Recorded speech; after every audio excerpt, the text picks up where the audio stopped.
प्रश्न y का मान ज्ञात कीजिए जिसके लिए बिंदु P 2, और बिंदु Q 10, y के बीच की दूरी 10 मात्रक है। इस प्रश्न में हमें y का मान ज्ञात करना है, ठीक है। और कब ज्ञात करना है? जब बिंदु P और Q के बीच की दूरी 10 मात्रक है। इस प्रश्न को हल करने के लिए हम लिखेंगे हल, और उसके बाद में जो चीज़ें हमें यहाँ पर दी है उसको लिख लेंगे। क्या दिया हमें? कि बिंदु P और बिंदु Q के बीच की दूरी 10 मात्रक है। तो लिखेंगे दिया है दो बिंदुओं P, है ना, जिसके निर्देशांक 2, और Q जिसके निर्देशांक 10, y के बीच की दूरी 10 मात्रक है। यह हमें दिया है, ठीक है। मतलब दो बिंदु P और Q, इन दोनों के बीच की दूरी कितनी है? 10 मात्रक। और P और Q के बीच की दूरी को हम क्या लिख सकते हैं? PQ बराबर कितनी है? 10 मात्रक है, ठीक है। तो अतः हम लिख देंगे PQ बराबर 10 मात्रक। अब हमें क्या करना है? दो बिंदु P और Q के बीच की दूरी निकालना है यहाँ पे, है ना। तो दो बिंदुओं के बीच की दूरी का सूत्र जो होता है उसमें करनी आती है, ठीक है। और सवाल को अगर हमें हल करना है तो करनी हटानी पड़ेगी। तो करनी को हटाने के लिए हम क्या करते हैं? पहले ही इन दोनों पक्षों का वर्ग कर लेते हैं, ठीक है। तो ये PQ का वर्ग हो जाएगा और यहाँ ये 10 का वर्ग हो जाएगा, ठीक है। तो देखो अब यहाँ पर दो बिंदुओं P और Q के बीच की दूरी निकालना है। तो दो बिंदुओं के बीच की दूरी ज्ञात करने का दूरी सूत्र लगाएंगे, है ना। तो दूरी बराबर करनी के अंदर x2 माइनस x1 पूरे का वर्ग प्लस y2 माइनस y1 पूरे का वर्ग, ये सूत्र होता है। इस सूत्र में हम मान रखेंगे, ठीक है। तो देखो पहला बिंदु क्या है? P, और दूसरा बिंदु क्या है? Q। तो पहले बिंदु के निर्देशांक x1 y1, दूसरे बिंदु के निर्देशांक x2 y2, है ना। सूत्र में हम मान रखेंगे। पहले x2 का मान रखना है। x2 का मान कितना है? 10। फिर माइनस लगेगा, फिर x1 का मान रखना है। x1 का मान कितना है? 2, ठीक है। तो ये x2 माइनस x1 पूरे का वर्ग प्लस फिर y2 का मान रखना है। y2 कितना है? y है। फिर माइनस y1 का मान रखना है। y1 का मान कितना है? -3, है ना। यहाँ पहले से माइनस लगा है, फिर -3 रखेंगे, ठीक है। तो कोष्टक में हम इसको लिख लेते हैं, ठीक है। और यहाँ पर इस तरह से कोष्टक लगा देते हैं और इसका वर्ग कर देते हैं हम, ठीक है। तो इस तरह से हमने सूत्र में मान रख लिया है। अब हम इसको आगे सोल्व करेंगे। अब हम इसको आगे सोल्व कर लेते हैं। तो देखो ये वर्ग से करनी हट जाएगी, है ना। तो वर्ग से करनी हट जाएगी तो अंदर वाली चीज़ें बचेगी बस, है ना। और इसको सोल्व भी कर लेते हैं। 10 माइनस 2 कितना हो जाएगा? 8, और उसका वर्ग, तो ये 8 का वर्ग लिख देते हैं हम यहाँ पे, प्लस फिर देखो माइनस का माइनस से गुणा होगा, प्लस हो जाएगा। तो ये हो जाएगा y प्लस 3 और इस पूरे का वर्ग, ठीक है। और बराबर के उधर 10 का वर्ग होके 100 आया था, तो ये 100 चलता ही रहेगा, ठीक है। अब आगे देखो, आगे और सोल्व कर लेते हैं। 8 का वर्ग कितना हो जाएगा? 64 हो जाएगा, प्लस इसको देखो y प्लस 3 पूरे का वर्ग।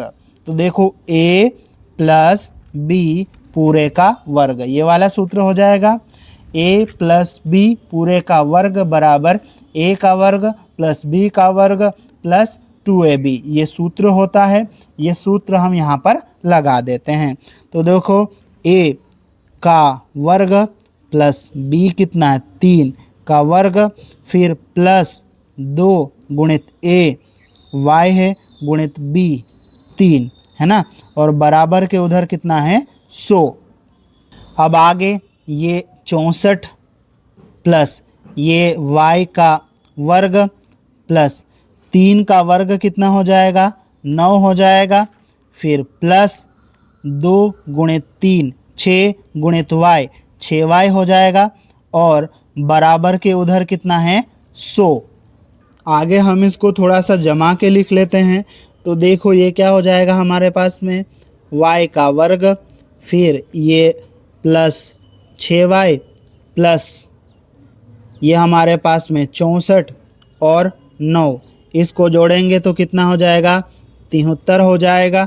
ठीक, अब बराबर के उधर जो 100 पड़ा है ना, इसको हम उठा के बराबर के इधर अभी ले आते हैं।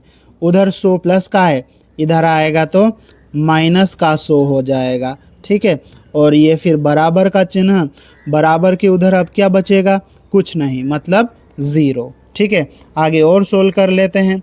तो ये आ जाएगा y स्क्वायर प्लस 6y। अब ये प्लस का है, ये माइनस का है, तो यहाँ घटाव हो जाएगा। 100 में से 73 घटाएंगे तो कितना बचेगा हमारे पास में 27, और माइनस का 100 है, 100 बड़ा है तो माइनस का 27 बचेगा, और ये बराबर का चिन्ह और बराबर के उधर 0। इस तरह से हमारे पास में ये समीकरण आ जाएगा। इस समीकरण से हमें y का मान निकालना है ना, और ये जो समीकरण है ना, देखो कैसा है, वर्ग समीकरण है ना, द्विघात समीकरण है। अब हम इस द्विघात समीकरण को हल करेंगे, और इसे हल करने के लिए हम गुणनखंड विधि का इस्तेमाल करेंगे। और जब हम द्विघात समीकरण को गुणनखंड विधि से हल करते हैं, तब हम क्या करते हैं, जो मिडिल टर्म है, मध्य पद है, उसके 2 टुकड़े करते हैं। और मध्य पद के 2 टुकड़े करने के लिए हमें क्या करना पड़ता है, उस मध्य पद के अड़ोस पड़ोस में जो संख्याएं हैं, है ना, जो पद है उनसे संख्याएं, अचर पद हम ले लेते हैं। तो देखो यहाँ पर y स्क्वायर के साथ में गुणा में कितना लिखा हुआ है, कुछ नहीं दिख रहा है, तो मतलब कितना होगा 1। ठीक है, और इधर क्या है 27, तो हम इसको लिख लेंगे और इन दोनों का क्या करेंगे, गुणा कर देंगे। गुणा करेंगे तो कितना आएगा 27 आ जाएगा। ठीक है, अब हम इस 27 के फैक्टर लिखेंगे, है ना। तो 27 के फैक्टर, 27 किस किस के पहाड़े में आता है वो हम यहाँ पर लिखेंगे। तो देखो 1 के पहाड़े में 27 आएगा, ठीक, फिर 3 के पहाड़े में 27 आएगा, फिर 9 के पहाड़े में आएगा 27, और खुद 27 के पहाड़े में 27 आएगा। ठीक है, इस तरह से हमने 27 के फैक्टर हमने लिख लिए। अब हम क्या करेंगे, इन फैक्टर का ऐसा जोड़ा बनाएंगे कि गुणा करने पर वापस 27 आ जाए। तो देखो ये रहा एक जोड़ा, गुणा करेंगे 1 और 27, 27 आएगा, 3 और 9 का गुणा करेंगे 27 आएगा। ठीक है, इस प्रकार से हमारे पास में 2 जोड़े बन गए। ठीक है, अब इन 2 जोड़ों में से हमें ऐसा जोड़ा सेलेक्ट करना है जिसको जोड़ने या घटाने पर ये मध्य पद 6y आए, मतलब 6 आना चाहिए। ठीक है, तो जिसको जोड़ने या घटाने पर 6 आए। 1 और 27 को जोड़ो 28 आएगा, घटाओ 26 आ जाएगा। 6 आ रहा है क्या, नहीं।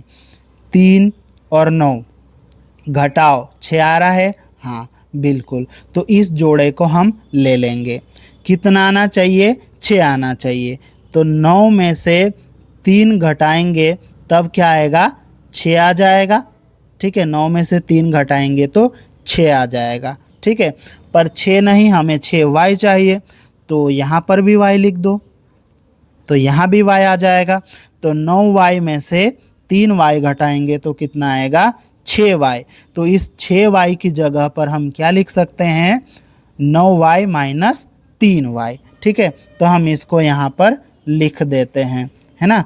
तो ये हमारे पास में आ जाएगा y का वर्ग प्लस 6y की जगह हमें क्या लिखना है, 6y की जगह 9y माइनस 3y। ठीक है, तो ये 9y माइनस 3y हमने लिख दिया। फिर ये माइनस 27 और बराबर का चिन्ह और बराबर के उधर 0। इस तरह से हमने 6y मध्य पद को 2 टुकड़ों में बांट दिया। अब हम क्या करेंगे, 2 का जोड़ा बना लेंगे। ठीक है, ये 2 जोड़े बन गए। इस जोड़े में देखो क्या चीज़ कॉमन आ रही है, मतलब सेम चीज़ क्या है दोनों जगह, दोनों पदों में। तो यहाँ भी y है, यहाँ भी y है, दोनों पदों में y है तो y को बाहर ले लेंगे, कॉमन ले लेंगे। ये y स्क्वायर है मतलब y गुणित y, एक y चले जाएगा तो एक y बच जाएगा, प्लस ये 9 गुणित y है, y चले गया तो यहाँ 9 बच जाएगा। ठीक है, फिर ये कोष्टक बंद। अब देखो दूसरे जोड़े में क्या कॉमन आ रहा है, तो यहाँ 3y है, यहाँ देखो 27 दिख रहा आपको। 27 को थोड़ा अगर अपन तोड़े तो क्या देखो 3 गुणित 9 27 होता है, तो यहाँ पर भी 3 गुणित 9, तो यहाँ 3 भी है और यहाँ भी 3 है, यहाँ माइनस है, यहाँ माइनस है, दोनों जगह माइनस है और दोनों जगह 3 है, तो -3 हम कॉमन ले लेंगे। ठीक है, तो -3 कॉमन गया तो ये प्लस का y बच जाएगा, माइनस कॉमन गया तो यहाँ प्लस बच जाएगा। 27 है ना, 3 गुणित 9, 3 कॉमन जाएगा तो क्या बच जाएगा, गुणा में 9 बच जाएगा। ठीक है, और ये बराबर का चिन्ह और बराबर के उधर क्या आएगा 0। ठीक है, अब देखो यहाँ पर इस पूरे को एक ही समझ लो, इस पूरे में देखो कोष्टक के अंदर वाला y + 9, यहाँ पर भी y + 9, दोनों जगह सेम है, तो y + 9 इस पूरे कोष्टक को हम कॉमन ले रहे हैं, है ना। पूरा कोष्टक हम कॉमन लेंगे तो यहाँ देखो अंदर क्या बच जाएगा, ये वाला y, फिर यहाँ से ये पूरा जाएगा तो क्या बचेगा -3 और बराबर के उधर क्या है 0। अब देखो इस तरह से जो द्विघात समीकरण था उसके 2 टुकड़े हो गए, है ना। अब हर टुकड़े को 0 के बराबर रखेंगे। पहला टुकड़ा y + 9 इसको 0 के बराबर रखेंगे, फिर यहाँ लिखेंगे। फिर दूसरा टुकड़ा y - 3 इसको भी 0 के बराबर रखेंगे। ठीक है, अब यहाँ से y का मान निकलेगा, है ना, तो 9 को उधर भेजेंगे तो 0 - 9 कितना आ जाएगा -9। ठीक है, इस तरह से यहाँ पर y का मान कितना आ जाएगा -9। फिर या इधर देखो इस -3 को उधर भेजेंगे तो प्लस का 3 हो जाएगा, है ना, 0 + 3 क्या आएगा 3 आ जाएगा। ठीक है, इस तरह से y के 2 मान मिलेंगे हमें -9 और 3। ठीक है, और यही हमारा उत्तर है। यदि आपको वीडियो पसंद आया हो तो वीडियो को लाइक करें और चैनल को सब्सक्राइब करें।